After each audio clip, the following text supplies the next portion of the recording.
Crime വാർത്തകൾ കൂടി വരുന്നു എന്ന് പറയുന്നുണ്ട്. സാധാരണഗതിയിൽ ആ മുതിർന്ന ആളുകൾ തമ്മിലുള്ള വാക്കേറ്റവും കത്തിക്കുത്തും സംഘർഷവും ഒക്കെ ആയിരുന്നെങ്കിൽ അത് കുട്ടികൾക്കിടയിൽ നിന്നുകൂടെ വരുന്നു എന്നുള്ളത് ആശങ്കാജനകമായ ഒരു സാഹചര്യം സൃഷ്ടിക്കുന്നു എന്നുള്ളതിൽ തർക്കമൊന്നുമില്ല. കേരളത്തിൻ്റെ ഒരു സാമൂഹ്യ മനഃശാസ്ത്രം കൂടുതൽ പഠിക്കേണ്ടതുണ്ട്. എന്തുകൊണ്ട് ഇങ്ങനെയൊക്കെ സംഭവിക്കുന്നു? ഞാൻ ഇത്രയും പറഞ്ഞു വരുന്നത് ഇന്നലെ തിരുവനന്തപുരത്തെ കേരളത്തെ നടുക്കിയ ആക്രമണവുമായി ബന്ധപ്പെട്ടാണ്. സ്കൂൾ ബസ്സിനുള്ളിൽ വിദ്യാർത്ഥിക്ക് കുത്തേറ്റതുമായി ബന്ധപ്പെട്ടുള്ള CCTV ദൃശ്യങ്ങൾ കൂടി ഇപ്പോൾ പുറത്തു വന്നിരിക്കുന്നു. സ്കൂൾ ബസിന്റെ പിൻഭാഗത്ത് വെച്ചാണ് ആക്രമണം നടന്നത്. ആക്രമണം നടത്തിയ കുട്ടിയെ ജുവനൈൽ ജസ്റ്റിസ് ബോർഡിന്റെ മുന്നിൽ ഹാജരാക്കി. കുട്ടിയെ ബോർഡിന്റെ സംരക്ഷണ കേന്ദ്രത്തിലേക്ക് മാറ്റി. ജുവനൈൽ ജസ്റ്റിസ് ബോർഡിന്റെ നിർദ്ദേശം അനുസരിച്ചായിരിക്കും തുടർ നടപടികൾ എടുക്കുക.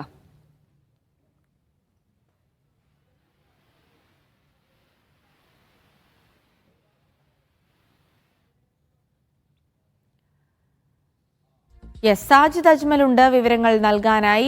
സാജിദ്, എന്തായാലും ആ കുട്ടി ഇപ്പോൾ ജുവനൈൽ ജസ്റ്റിസ് ബോർഡിന് കീഴിലാണ് ഉള്ളത് എന്ന് അറിയുന്നുണ്ട്. പരിക്കേറ്റ കുട്ടിയുടെ നില സംബന്ധിച്ചുള്ള വിവരങ്ങൾ ലഭിക്കുന്നുണ്ടോ? ഒപ്പം തന്നെ ഇതുമായി ബന്ധപ്പെട്ട് ഇനി എന്ത് തരത്തിലുള്ള നീക്കങ്ങളായിരിക്കും ഉണ്ടാവുക? കാരണം 18 വയസ്സിന് താഴെയുള്ള കുട്ടികളാണ്. അങ്ങനെയാണെങ്കിൽ ഈ കൗൺസിലിംഗ് അടക്കമുള്ള കാര്യങ്ങളൊക്കെ ആയിരിക്കുമോ നടക്കുക? ഇനിയിപ്പോൾ ഇതുമായി ബന്ധപ്പെട്ട് തുടർ വാർത്തകൾ എന്തൊക്കെ പ്രതീക്ഷിക്കാം സാജിദ്?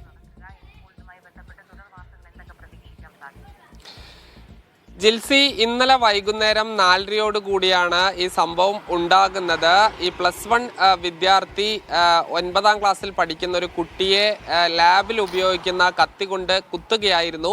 ഈ കുട്ടികൾ തമ്മിൽ നേരത്തെ ചില തർക്കങ്ങൾ ഉണ്ടായിരുന്നു. ഈ ബസ്സിലെ സീറ്റിനെ ചൊല്ലിയും മറ്റുമായിരുന്നു തർക്കം ഉണ്ടായിരുന്നത്. ഇന്നലെ വീണ്ടും തർക്കമുണ്ടായ ഉടനെ ഈ ബയോളജി ലാബിൽ ഉപയോഗിക്കുന്ന ചെറിയ കത്തി ഉപയോഗിച്ച് കഴുത്തിന്റെ പിൻഭാഗത്തായി കുത്തുകയായിരുന്നു. 3 തവണ കുത്തി.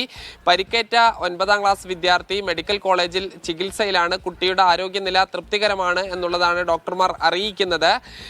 ഈ +1 വിദ്യാർത്ഥി 16 വയസ്സ് ആണ് ഉള്ളത്. അതുകൊണ്ട് തന്നെ ഈ പോലീസ് ആ കുട്ടിയെ കസ്റ്റഡിയിലെടുത്ത് ജുവനൈൽ ജസ്റ്റിസ് ബോർഡിന് മുൻപിൽ ഹാജരാക്കി. ജുവനൈൽ ജസ്റ്റിസ് ബോർഡ് ആ കുട്ടിയെ ഇപ്പോൾ അവരുടെ സംരക്ഷണ കേന്ദ്രത്തിലേക്ക് മാറ്റുകയാണ് ചെയ്തിട്ടുള്ളത്. ഈ പ്രായപൂർത്തിയാകാത്തത് കൊണ്ട് തന്നെ ഈ പോലീസ് നിയമ നടപടികൾ സ്വീകരിക്കാൻ നിയമപരമായി കഴിയില്ല. ജുവനൈൽ ജസ്റ്റിസ് ബോർഡാണ് തുടർ നടപടികൾ എടുക്കേണ്ടത്.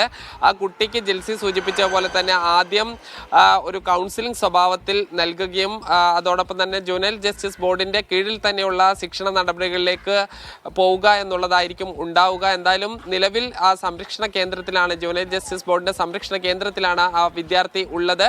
ഈ പരിക്കേറ്റ വിദ്യാർത്ഥിയുടെ ആരോഗ്യനില ഗുരുതരമല്ല എന്നുള്ളതാണ് ആശുപത്രി അധികൃതർ അറിയിക്കുന്നത്. ജിൽസി.